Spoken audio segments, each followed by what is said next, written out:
भाई मेरे लिए एक बहुत इंटरेस्टिंग चिट्ठी आई। पहले तो भाई साहब ने पूछा, आप भारत से हो?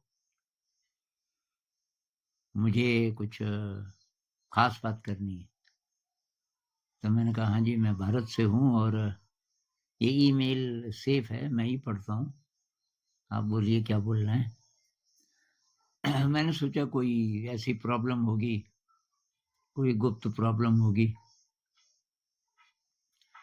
तो ये कहने लगे कि कोई केसर का खरीदार है और वो ईरान से खरीदता था केसर, और उसको चाहिए 1,000 किलो, 1,000 किलोग्राम केसर चाहिए उसको। लेकिन ईरान से तो ट्रेड बंद हो गया है, और मुझे पता चला कि टर्की में ये उपलब्ध है, टर्की से खरीदा जा सकता है। तो ईरान बेचता था कि करीब $2,000 एक किलो के हिसाब से, $2,000 प्रति किलो। और कि जो टर्की में मुझे मिला वो $1,000 में बेच रहा है। तो जो खरीदार है, जो ईरान से खरीदता था $2,000 डॉलर के हिसाब से,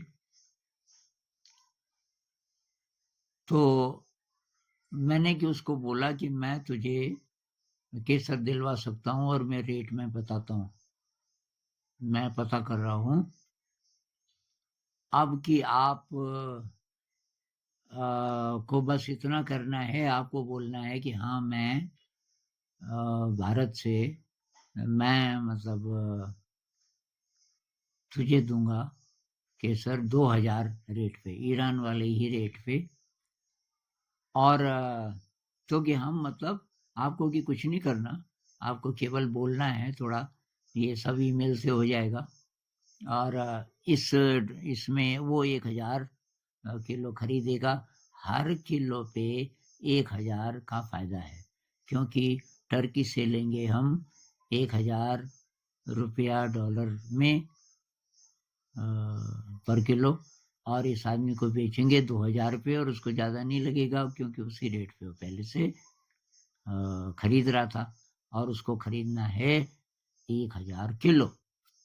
तो कितना फायदा हुआ? तो 1,000 को 1,000 से गुणा करो,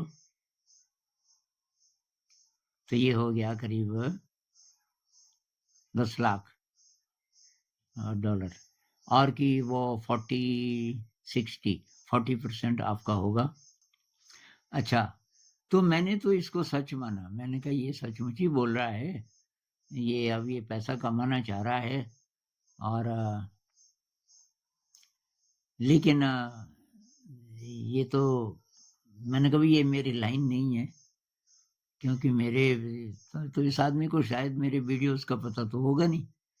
उसने देखा ये सीधा साधा बूढ़ा आदमी है, अब इसको पैसे की जरूरत तो होगी। पर अगर वीडियो से देखता तो कभी ना ऑफर करता। भाई सारा थीम हमारा ये है, शील में रहो, झूठ नहीं बोलना, किसी को धोखा नहीं देना, लालच नहीं करना, तो इसमें तो सारी बातें एक साथ हैं। तो मैंने बोला भाई ये मेरी लाइन नहीं है, आप गलत आदमी को संपर्क कर रहे हो। उसने एक और चिट्ठी भेजी कि आपको तो कुछ भी नहीं करना, आपको केवल बोलना है कि हाँ जी मैं हूँ व्यापारी, और कुछ पेपर्स।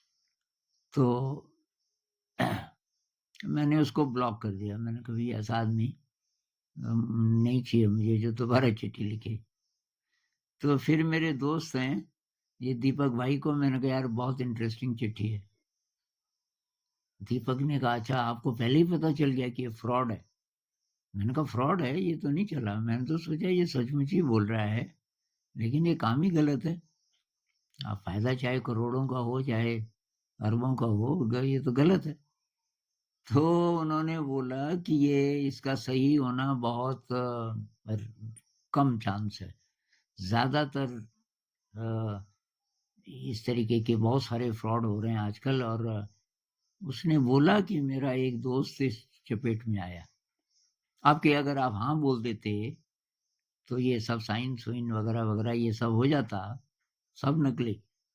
उसके बाद ये बोलता कि ये कुछ प्रोसेसेस हैं और उनको करने के लिए 5,000 रुपए की ज़रूरत है और आपकी पेमेंट चल चुकी है, लेकिन उसको रिलीज़ करने के लिए कुछ प्रोसेसेस हैं, उसमें 5,000 रुपए चाहिए। 5,000 या कितना भी।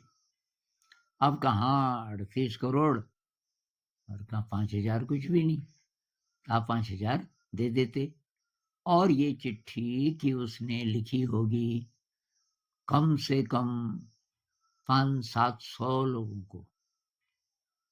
तो 500-700 लोगों में से अगर 100 लोग भी फँस गए और हर एक से उसने 5,000 लिए, तो कितना हुआ? 5,000 में 100 का गुणा करो, 5 करोड़ मेरे ख्याल से। तो इतना उसका फ़ायदा। ये कुछ लोग इस तरीके की चीज़ें करते हैं आजकल कई प्रकार से। हमारे साथ मेरी जानकारी में एक महिला हैं और वो शादीशुदा नहीं है, काफ़ी उम्र की हैं। तो उनके लिए ऐसी चिट्ठी आई कि आपके हस्बैंड की ऐसी स्थिति है, पता नहीं क्या बोला कि हॉस्पिटल में है वगैरह-वगैरह और तुरंत इतने पैसे भेजो। ये था, या शायद आपके हस्बैंड ने आपके लिए कुछ भेजा है, कुछ सामान भेजा है, वो आपको डिलीवर करना है आपके एड्रेस पे, तो उसके लिए इतने रुपए चाहिए। कुछ माँगे होंगे 200-250 रुपए। तो महिला तेज़ थी, उसने कहा जी वो कुछ गलती हो गई शायद, वो सामान तो पहले ही पहुँच गया मेरे पास घर में। तो अब मुझे पैसे भेजने की ज़रूरत नहीं है। उसको बहुत हँसी आई कि उन्होंने मान लिया कि ये शादीशुदा होगी। तो ये भई बहुत प्रकार के फ्रॉड हैं। शुरू-शुरू में जब यहाँ इंटरनेट आया 10-12 साल पहले की बात है और मेरे पास एक लैपटॉप आया, तो मेरे लिए ऐसे ईमेल आते थे कि मेरी नानी की डेथ हुई और वो मुझे अ, कुछ करोड़ डॉलर दे गई और मैं सोच रही हूँ कि किसी अच्छे काम में लगाया जाए और आप लोगों का काम बहुत अच्छा है, मैं ये आपको देना चाहती हूँ। अब अगला स्टेप क्या होता कि भई ये पैसा रिलीज़ करने के लिए कुछ प्रोसेसेस करने पड़ते हैं, तो ₹100 भेजो, ₹200 भेजो। अब मान लीजिए कि 500 लोगों को भेजा हुआ है ये ऐसी चिट्ठी, अब उसमें से 100 भी फँस गए, हर एक ₹100 देगा, तो 100 गुणा 100 कितना हुआ? 10,000। एक झटके में 10,000 का फ़ायदा। तो कुछ लोग इस तरीके से आजकल कर रहे हैं जब से ये ईमेल वगैरह शुरू हुआ, इंटरनेट शुरू हुआ। तो भई आप लोग सावधान, ये लालच के कारण लोग फँस जाते हैं। इनकी भाषा इतनी कमाल की होती है, जिस भाषा में उसने चिट्ठी लिखी है, 2 चिट्ठियाँ लिखी। जब मैंने मना कर दिया उसके बाद फिर उसने विस्तार से लिखी कि मैं मतलब मुझे बहुत कम सैलरी मिलती है और मैं केसर की ही कंपनी में काम करता हूँ, इसलिए मुझे केसर के बारे में ये सब पता रहता है। और अब के ये जो बड़े-बड़े व्यापारी हैं, सब पैसा ये लोग ले जाते हैं, तो कि क्यों ना हम लोगों का भी फ़ायदा हो। अ, कुछ मेरा फ़ायदा हो जाएगा, फिर आपका फ़ायदा हो जाएगा, हम क्यों ना फ़ायदा उठाएँ। इस तरीके से मोटिवेट करते हैं कि इसमें कोई बुराई नहीं है, कोई मतलब धोखा नहीं है। ये जो गलत ढंग से लोग बड़े-बड़े व्यापारी शोषण करते हैं, गलती हुआ कि इतने ज़्यादा-ज़्यादा रेट और काम दूसरे लोग करते हैं, ऐसी-ऐसी भाषा। तो भई आप लोग सावधान रहना।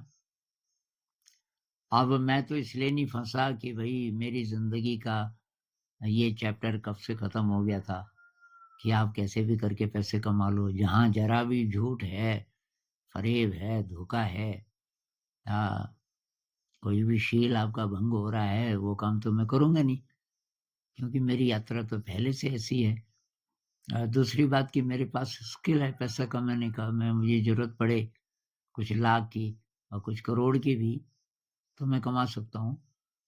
टीचर्स ट्रेनिंग वगैरह फिर शुरू कर दूँगा और तो उस ज़माने में मुझे टीचर्स ट्रेनिंग में 20,000 से ज़्यादा भी मिलते थे 1 दिन के।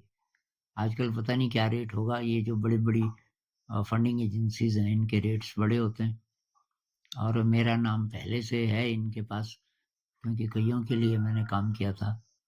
तो आजकल मान लीजिए 30,000 भी हो 1 दिन का, 10 ही दिन भी आपने काम कर लिया, तो कितना हुआ? 3 लाख हो गया। हाँ, तो और अगर आपने ज़्यादा बड़ा कॉन्ट्रैक्ट ले लिया 1 महीने, 2 महीने का, तो कुछ करोड़ तो आप कमा सकते हो आसानी से। ये मेरा रास्ता रहा ही नहीं। और ना ज़रूरत है। स्कूल को ज़रूरत है, लेकिन वो इस ढंग से पैसा आना चाहिए कि अच्छा क्लीन मनी, अच्छे दिल से, अच्छी भावना से। जैसे कुछ-कुछ लोग मेरे लिए भेजते हैं पैसे, कोई 200-400 रुपया, कोई 500 रुपया, कोई एक भाई साहब हैं वो 2100 रुपया भेजते हैं हर महीना। फिर कोई अचानक 5000 भेज देता है, कोई ज़्यादा भी भेज देता है। अ, तो ये जो लोग पैसा दे रहे हैं अच्छे दिल से और खुश होके कि भई ये लोग अच्छा काम कर रहे हैं, उसमें अच्छी वाइब्रेशन है, तो एक्सेप्ट कर लेंगे। पर ये अगर सही भी होता, अ, ये जो बोल रहे हैं केसर वाले भाई साहब, मान लीजिए कि ये सही भी हो, भई क्यों ऐसा काम करना है जिसमें झूठ है?